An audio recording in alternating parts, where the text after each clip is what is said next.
r/ProRevenge, Episode 5. Fire us or cut out the pay. Enjoy a mass walkout. Not sure if revenge or karma, but it fits revenge, I hope.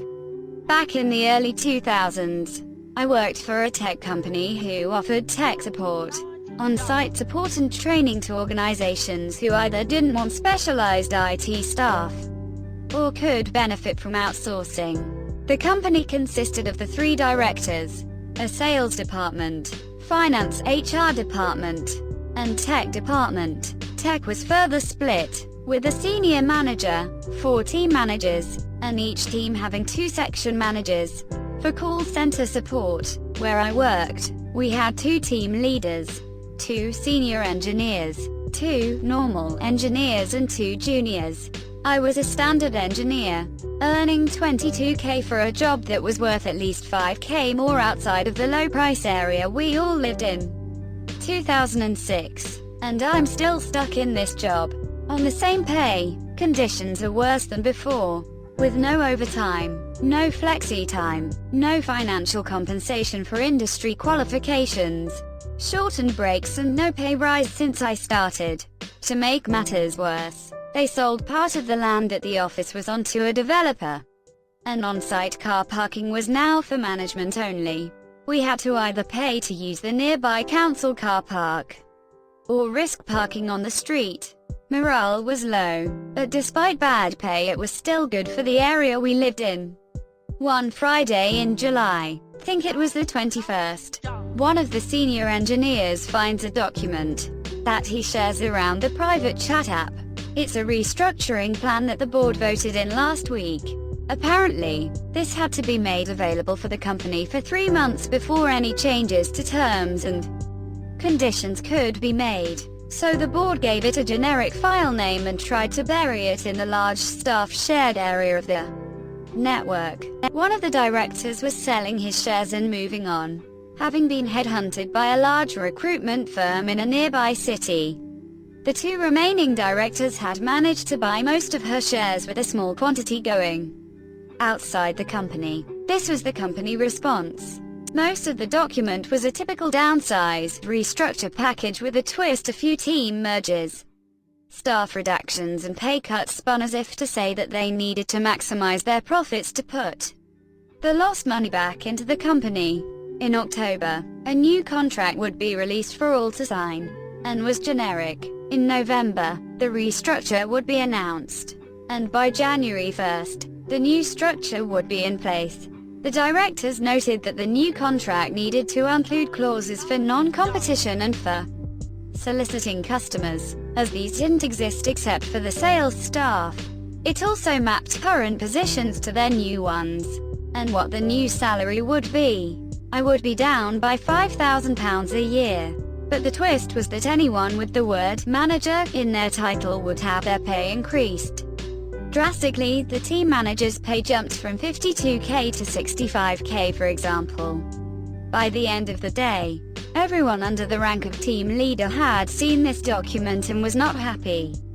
Over the weekend, I got a text message from one of the senior engineers inviting me to a barbecue at his house. When I got there, most of the tech staff was there, and during the afternoon we formulated a battle plan.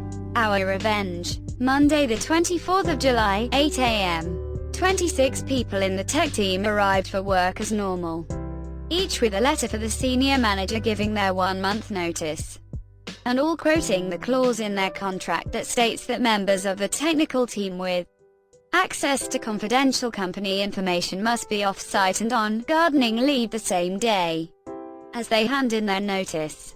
No exceptions will be given. Gardening leave is a term used to say that we still work for the company, have handed in our notice to quit, but can't remain on site or using company resources, so must wait out the remainder of the notice at home. We can't start a new job within that period. The net effect was that at 9:30 a.m., the director realized that his entire tech staff had quit and marched to the office floor and started harassing one of the seniors. The senior simply stood, took off his ID badge and swipe card, handed it to the director and told him, "I've already quit. This is me now sticking to my contract." On cue, most of the staff followed, with one member staying until lunchtime. From what I've been told, directors, senior managers, anyone they could get hold of were on the phones attempting to fix issues. The unsolved open queue went from around 35 to nearly 100 by lunchtime. And naturally the blame was left firmly at the door of those who quit. We were even bad-mouthed to customers. The day after our notice period expired, the senior engineer welcomed 25 new staff to his new company, and had already taken 10 large contracts from the place we used to work for. We all had better pay. Not much, but it was better than losing pay, and much better conditions, with an actual car or track rather than the whim of the managers. The old company tried to keep afloat for a year, but were losing money on every contract and couldn't afford to employ skilled or experienced people. They closed down in June of 2007, with the owners having to sell personal assets to pay debts, and the 2 remaining directors declaring personal bankruptcy too. I left the new company in 2010 as the market had changed and more companies were hiring staff in. Outsourcing, so contracts were harder to find, and I also had some minor medical issues that meant I needed to be near home. New company is still going strong though, having lent more towards web design and development than anything else these days. Best college speaker ever.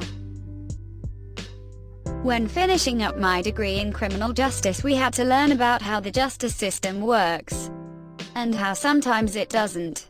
For about 2 weeks we studied a case from the early 90s of a woman that had killed her husband.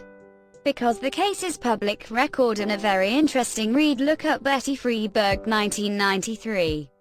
The setting was small-town Iowa and the husband was the town drunk. Everyone in town knew him for a drunk, a brawler, a womanizer, and overall just a bad person. His wife was the stay-at-home mom, as she wasn't allowed to work or leave the house aside from get groceries. He would go home, beat her and violate her sexuality, and the cycle would go on, and the whole town knew. Neighbors were a quarter-mile down the road but still would call the police when they heard noises. It was well documented, and because he was never a threat to their daughter, the police did nothing aside from take him to jail like a revolving door. Each time he got out, he'd beat her up again. Their daughter was away at college but came home for Thanksgiving.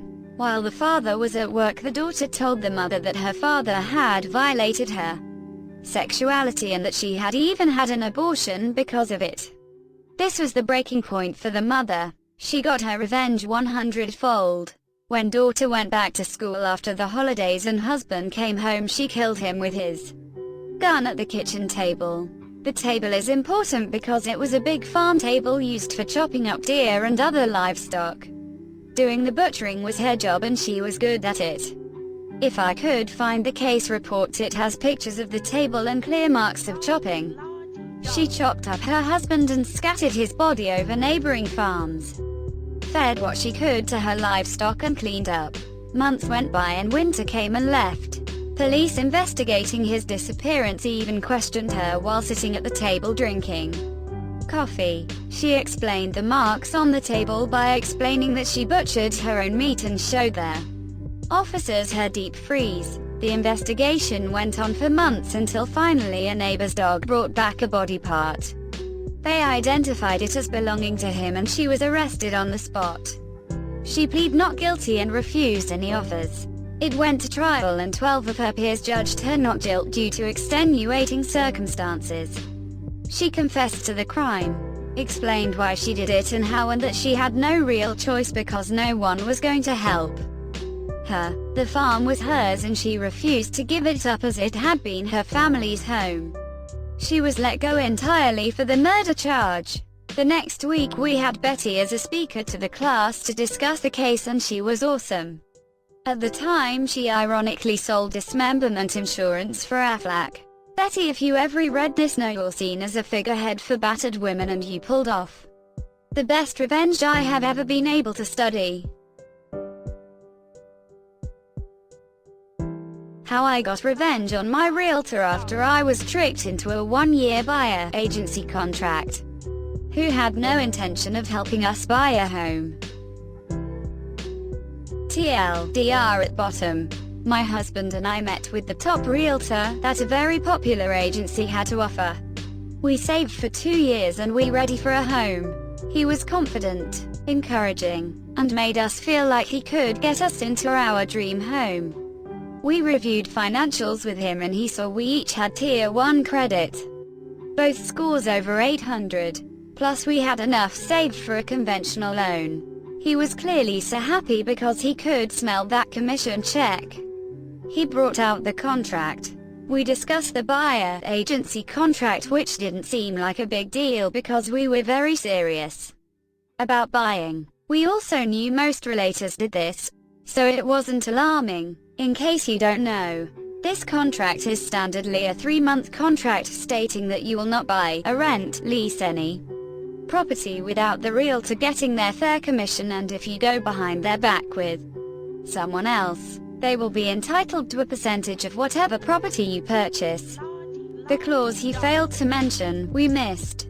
This was a 1-year contract. We weren't worried at first, because again, we were sure to be buying a property. Let me tell you, when we told him the price range we were looking, about $150,000 under what the bank approved us for, he became completely upset and defensive. Why are you dropping your standards? Don't you have any dying relatives who could co-sign, so you can get the house paid off quicker? I don't want to show you houses in that area, etc. He saw that large commission check vanish before his eyes. We continued to stay in touch because what option did we have? We were contractually committed to buying a home through him and only him for the next year. We sent him links to many houses, asking when we can see them. He would take a week or 2 to respond back, and when my dream home slipped through my fingers due to his delays, I had enough. I politely asked if he would relinquish us from the contract, as we clearly had different goals. I apologized for being upset, but I told him why. I said I didn't feel like he was making us a priority and I would rather hire someone private. His response, well, I'll be running your financials for the next year to see if you buy, lease, rent anything. I'd reread that contract you signed and find a lawyer. Then cut communication. I complained to the agency and they said, try and work it out with the realtor himself. When I told them I already tried, they brought up the contract. I said I was going to speak to a lawyer about the contract. They laughed and said good luck. The lawyer informed me it could drain our account going against the agency, and we made the painful decision to wait him out the full year, saving a lot more money in the meantime. The contract ends and we find our perfect first home, above the original price we were approved for, and with the most amazing realtors we have ever met. During closing day at the realtor's office, the sellers of our home used the popular agency we just escaped from. Our previous realtor watched in the hallway as we signed for a house almost $150,000 more than we would have bought from him. Exactly 1 month after our contract was up, he scrambled to find the now expired contract because he was sure that he was about to win. I know a lot of people at the office were talking about it and our realtors let us know what had happened after we left. It made me feel good to watch the horror on his face through the conference room windows as his superior told him to go home due to his frantic behavior. Apparently, he had been using company time and expenses to check on our financials weekly throughout the year, in order to catch an easy check through a broken contract.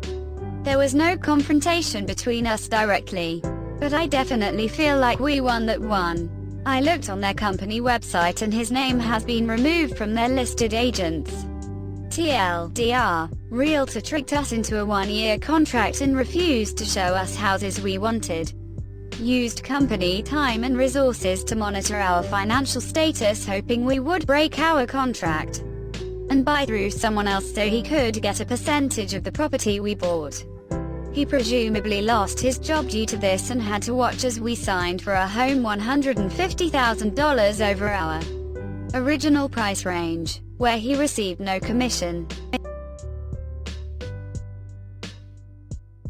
Try to take the credit for something I wrote. Let me destroy your academical credibility and get you fired. I used to be in what in my college we call CEDA, an investigation group created by students that want to produce scientific articles. In this case, psychology, and normally directed by a professor. I had just started college. Didn't know how things worked, but thanks to a friend I was able to enter one of the most exclusive CEDAs of our faculty. They were developing at the time 5 articles, and I was assigned to the newest one, a simple case review. But this story is not about me or my project. This story is about Rebecca, the friend that helped me before. Like me, Rebecca was a psychology major, doing her final year of college, and she was one of the lead investigators in the Crown project of the CEDA at the moment, a meta-analysis on conductual behavior therapy in schizophrenic patients around Latin American. This sh*t was not easy. She had spent a year and a half working on it, and when I joined the group it was already in its final stages. Then the drama begun. Well, it had actually started midway project, when the first drafts were sent to the publications office. In my college, the publications office can be your best friend or your worst enemy as an investigator. And their suggestions are basically orders. Because the article dealt with a psychiatric pathology, they said it must have the support of our college's med school psychiatry department. The head of the department, who I will call Dr. Trash, put the condition that one of his residents had to be on the project. It was kind of rude to force them to include some random guy.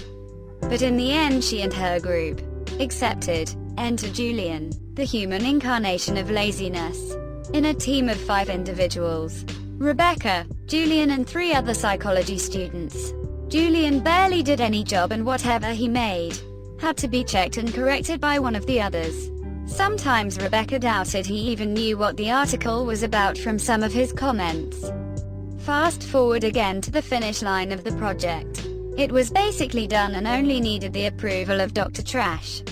And this is where things went to hell. For those who don't know, psychiatrists and psychologists aren't always in the best terms, and this hidden feud can sometimes cause troubles when we interact.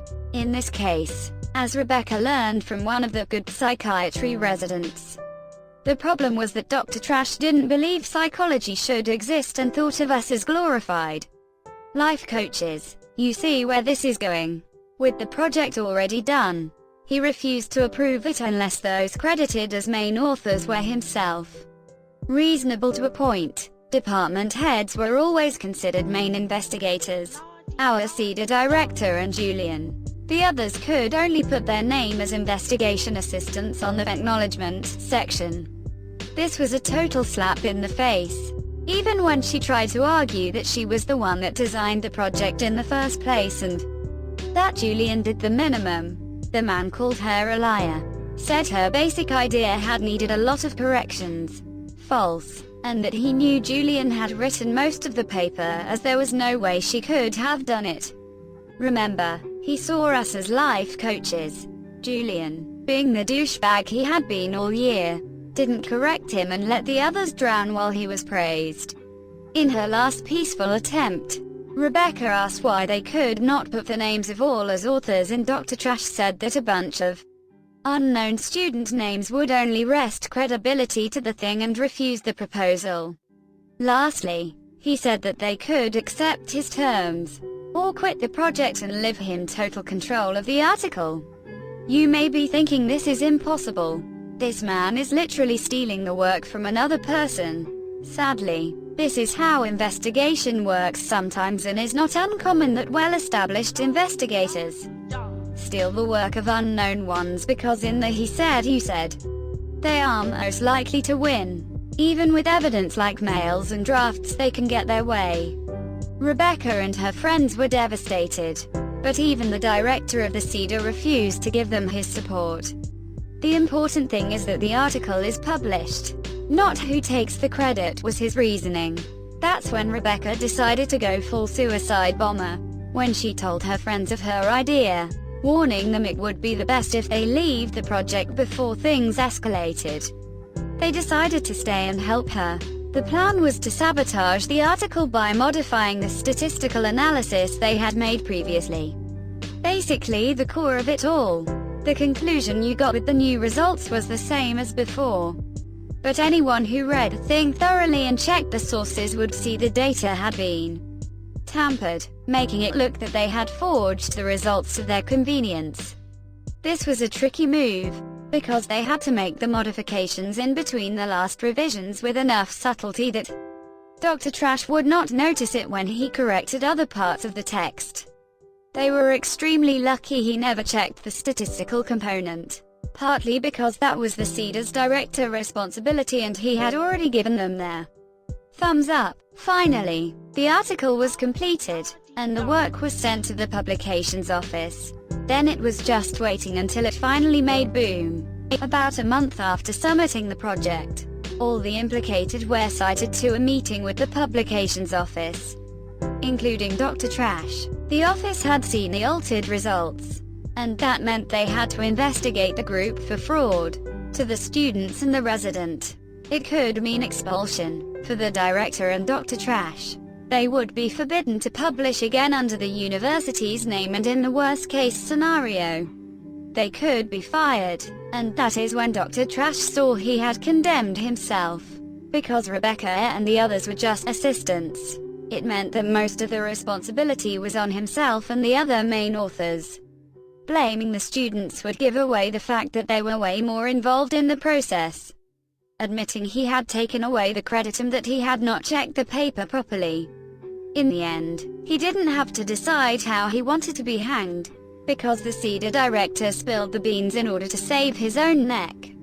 With the director's confession, Rebecca and the others could tell the truth and showed the publications office the real results and told them about the sabotage. The aftermath of this is very bittersweet. The office started an investigation on Dr. Trash articles and those he sponsored. Finding he had done this way too many times, he was fired after the news spread around, and as far as we know, he has not done any more publishing in indexed literature because no serious magazine will accept his submissions. Because of all the drama, Rebecca's article was deemed to compromise by personal interests and was not accepted for publishing. So that year's hard work went directly to the trash. CEDA director had to surrender his job as an investigator, and the CEDA disbanded because there was no other professor available or willing to direct it. My little project died in here sadly. Julian was put on probation by the medical faculty. Rebecca and the others were banned from participating in other investigation projects or studies that were not related to their final thesis. But no more disciplinary actions were taken against them. Thanks for reading, Guy. Sorry for the long post. PD, Rebecca gave me permission to post this. TLDR, doctor and resident accomplice tried to take credit for a paper my friend wrote. So she sabotaged the article, triggering a disciplinary intervention that resulted in the doctor's firing and the end of his academic reputation. Edit. So this blew up at night. God. Thank you guys for the prizes. There are so many comments. I don't know how to answer all, but I will answer some of the most common questions. Yeah, I am not from the USA, and while my English is good, I want to believe some words sometimes slip, like academical. Sorry about that. Some have suggested Rebecca to publish it on her own, but she told me she was tired of all the ordeal and decided to let it go. It was hard, but she didn't felt comfortable, and in the end, because it was a project born in the CEDA, it was owned by the university. More on this right now. She graduated long time ago and is working in a clinic with little to no interest in academics. At least for now. Many are wondering what our publications office is or why it is so important. Well, our publications office was created to help student research. When you submit your paper and they approve it, they send it to good journals and oversee the whole process so that articles are published and get where they had to get. Believe me, this is a huge help. because journals are getting your work with the approval stamp of a recognized institution. Does every paper need to go through them? Depends. CEDAs are college entities, so any research done in them has to go through it and is technically owned by them. With what benefit, you may ask? Well, CEDA members have access to all our college resources, including labs, materials, databases, experts' help, etc. All this costs money. When you submit your project to our publications office, you also submit a budget that they will provide, meaning the students don't pay anything. And finally, the publication office is also in charge of the ethics committee, those who authorize any clinical investigation or experiment done within any of our health facilities. Because of all of this advantages, they are also extremely picky, and their moral code is strict, because whatever they approve will have the college name on it. And my college has quite the reputation in my country, if I say so myself. Thanks for watching. Like and subscribe for more Reddit content.